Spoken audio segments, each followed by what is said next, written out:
ముంబై వేదికగా జరుగుతున్నటువంటి pro kabaddi league season 10లో భాగంగా ఈరోజు Bengal warriors versus Haryana Steelers. ఈ మ్యాచ్లో నిజంగా బాగా పర్ఫార్మెన్స్ జరిగేది ఇరు టీముల నుంచి. నువ్వా నేనా అన్నట్టు ఫస్ట్ హాఫ్ ముగిసే సమయానికి బెంగాల్ ఆధిక్యంలో ఉన్నా కానీ తీరా మ్యాచ్ ఫలితం వేరేగా పెంచేది. ఈ మ్యాచ్లో ఇరు టీములు పర్ఫార్మెన్స్ సూపర్గానే ఉన్నది. కాకపోతే హర్యానా టీం నుంచి అటు డిఫెండర్స్ ఇటు రైడర్స్ పోటీ పడి పాయింట్లు సాధించడం వల్ల చాలా మంచిగా గెలిచినట్టు అనిపించేది. అదేకాక ఇండివిజువల్ పెర్ఫార్మెన్స్ ఎవరు ఏం చేశారో ఒకసారి చూద్దాం. ఫస్ట్ బెంగాల్ టీంలో మరీందర్ సింగ్ 8 పాయింట్లు సాధించాడు. అందులో 6 టచ్ పాయింట్లు, 2 బోనస్ పాయింట్లు ఉన్నాయి. అంతేకాకుండా ఈ మ్యాచ్లో తిను 100 రైడ్ పాయింట్స్ కంప్లీట్ చేసిన సెకండ్ ఆటగాడిగా నిలిచాడు ఈ సీజన్లో. తర్వాత వైభవ్ 2 ట్యాకిల్ పాయింట్ చేశాడు. జసికాంత్ సింగ్ 2 ట్యాకిల్ పాయింట్ చేశాడు. శ్రీకాంత్ జాదవ్ ఈ మ్యాచ్లో 10 టచ్ పాయింట్ చేసి సూపర్ 10 సాధించాడు. మనీందర్ కంటే ఈరోజు శ్రీకాంత్ జాదవ్ మెరిశాడు అని చెప్పడంలో ఎటువంటి ఆసక్తి లేదు. అలాగే శివం సిండే 1 ట్యాకిల్ మాత్రమే చేశాడు. ఆదిత్య 4 పాయింట్లు సాధించాడు. అందులో 1 టచ్ పాయింట్, 3 ట్యాకిల్ పాయింట్స్ ఉన్నవి. తర్వాత ఇస్వాస్ 2 ట్యాకిల్ పాయింట్ చేశాడు. హర్యానా టీం నుంచి చంద్రన్ రంజిత్ 7 పాయింట్లు చేశాడు. 7 పాయింట్లలో 4 టచ్ పాయింట్లు, 3 బోనస్ పాయింట్లు ఉన్నాయి. జైదీప్ దహియా 4 ట్యాకిల్ పాయింట్ చేశాడు. మోహిత్ నందల్ 5 ట్యాకిల్ పాయింట్ చేసి ఈ మ్యాచ్లో I5 సాధించినాడు. తర్వాత వినయ్ 6 పాయింట్లు సాధించాడు. అందులో 5 టచ్ పాయింట్లు, 1 బోనస్ పాయింట్ ఉన్నది. మోహిత్ 3 ట్యాకిల్ పాయింట్ సాధించాడు. నవీన్ కుండు 2 ట్యాకిల్ పాయింట్ చేశాడు. సిద్ధార్థ్ దేశాయ్ 3 టచ్ పాయింట్ చేశాడు. ఆ 3 టచ్ పాయింట్స్ కూడా సూపర్ రైడ్ కావడం విశేషం. ఈ మ్యాచ్లో ఇతను చేసిన సూపర్ రైడ్ మొదటి సూపర్ రైడ్గా ఎక్కాది. తర్వాత శివం పాత్రే 7 పాయింట్స్ వేశాడు. అందులో 4 టచ్ పాయింట్లు, 1 బోనస్, 2 ట్యాకిల్ పాయింట్ చేసేది.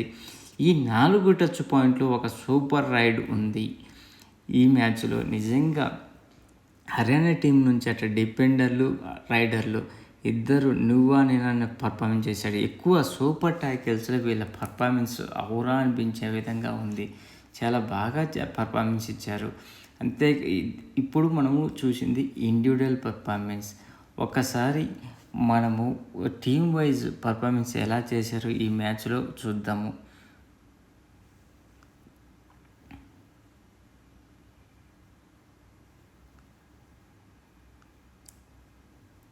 ఈ మ్యాచ్లో బెంగాల్ టీమ్స్ 44 రైడ్స్ చేస్తే హర్యానా నుంచి 45 రైడ్స్ వచ్చేవి. అందులో రైడ్ పాయింట్స్ బెంగాల్ 21 పాయింట్స్ సంపాదిస్తే హర్యానా కూడా 21 పాయింట్స్ సంపాదించేది. ఇందులో రైడ్ పాయింట్స్ సంపాదించడంలో ఇరు టీంలు సమంగానే ఉన్నవి. ట్యాకిల్ పాయింట్స్ రూపంలో బెంగాల్కి 8 మాత్రమే లభిస్తే హర్యానాకు 16 లభించేవి.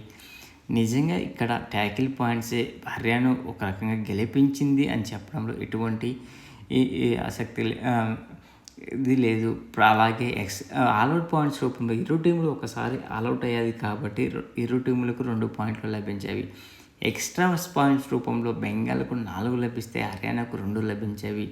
అంతేకాక సక్సెస్ఫుల్ రైడ్స్ బెంగాల్ 18 చేస్తే హర్యానా 18 చేసింది. సూపర్ రైడ్స్ బెంగాల్ నుంచి ఎటువంటిది నమోదు కాకపోయినా హర్యానా నుంచి 2 నమోదయ్యేవి. అది సిద్ధార్థ్ దేశాయ్ అండ్ శివం చేసినవి.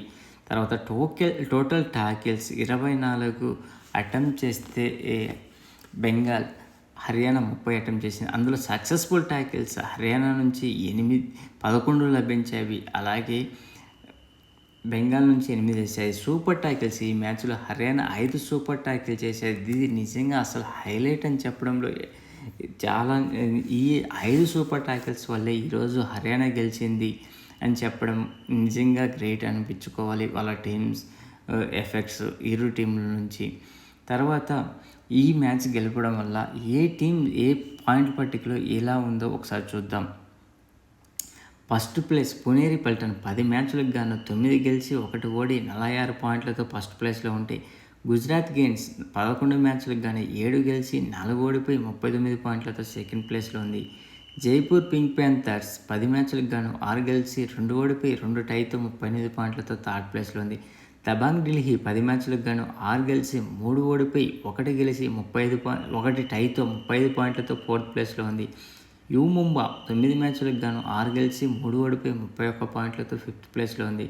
హర్యానా స్కిల్లర్స్ 10 మ్యాచ్లకు గాను 6 గెలిచి 4 ఓడిపోయి 31 పాయింట్లతో సెవెంత్ ప్లేస్లో ఉంది. అలాగే పాట్నా పైలట్స్ 10 మ్యాచ్లకు గాను 5 గెలిచి 5 ఓడిపోయి 28 పాయింట్లతో సెవెంత్ ప్లేస్లో ఉంది. బెంగళూరు బుల్స్ 11 మ్యాచ్లకు గాను 4 గెలిచి 7 ఓడిపోయి 26 పాయింట్లతో ఎయిత్ ప్లేస్లో ఉంది. తర్వాత బెంగాల్ వారియర్స్ 10 మ్యాచ్లకు గాను 3 మాత్రమే గెలిచి 5 ఓడిపోయి 2 టైతో 23 పాయింట్లతో నైన్త్ ప్లేస్లో ఉంది. యూపీ యువత 11 మ్యాచ్లకు గాను 3 గెలిచి 7 ఓడిపోయి 1 టైతో 21 పాయింట్లతో 10th ప్లేస్లో ఉంది. తమిళ్ తలయాస్ 10 మ్యాచ్లకు గాను 2 గెలిచి 8 ఓడిపోయి 14 పాయింట్లతో 11th ప్లేస్లో ఉంటే తెలుగు టైటన్స్ 10 మ్యాచ్లకు గాను 1 గెలిచి 9 ఓడిపోయి 9 పాయింట్లతో లాస్ట్ ప్లేస్లో ఉంది. అంతేకాకుండా ఇప్పటి వరకు టాప్ 3లో రైడ్ పర్ఫార్మెన్స్ ఎలా ఉందో ఒకసారి చూద్దాం. అర్జున్ దేశ్వాల్ జైపూర్ టీం నుంచి 109 పాయింట్లతో టాప్ ప్లేస్లో ఉంటే పాట్నా నుంచి సచిన్ 99 పాయింట్లతో సెకండ్ ప్లేస్లో ఉన్నాడు. అలాగే మనీందర్ సింగ్ థర్డ్ ప్లేస్లో ఉన్నాడు. తర్వాత ట్యాకిల్ పాయింట్స్ రూపంలో పూణే నుంచి చియానే 39 పాయింట్లు ఉంటే సుమిత్ 37 పాయింట్లు సెకండ్ ప్లేస్లో ఉన్నాడు. సోహెల్ గిలియా 34 పాయింట్లతో థర్డ్ ప్లేస్లో ఉన్నాడు. ప్లీజ్ ఫ్రెండ్స్, ఈ వీడియో మీకు నచ్చితే షేర్ చేస్తారని ఆశిస్తున్నాను. Signing off Mahendra. Thank you.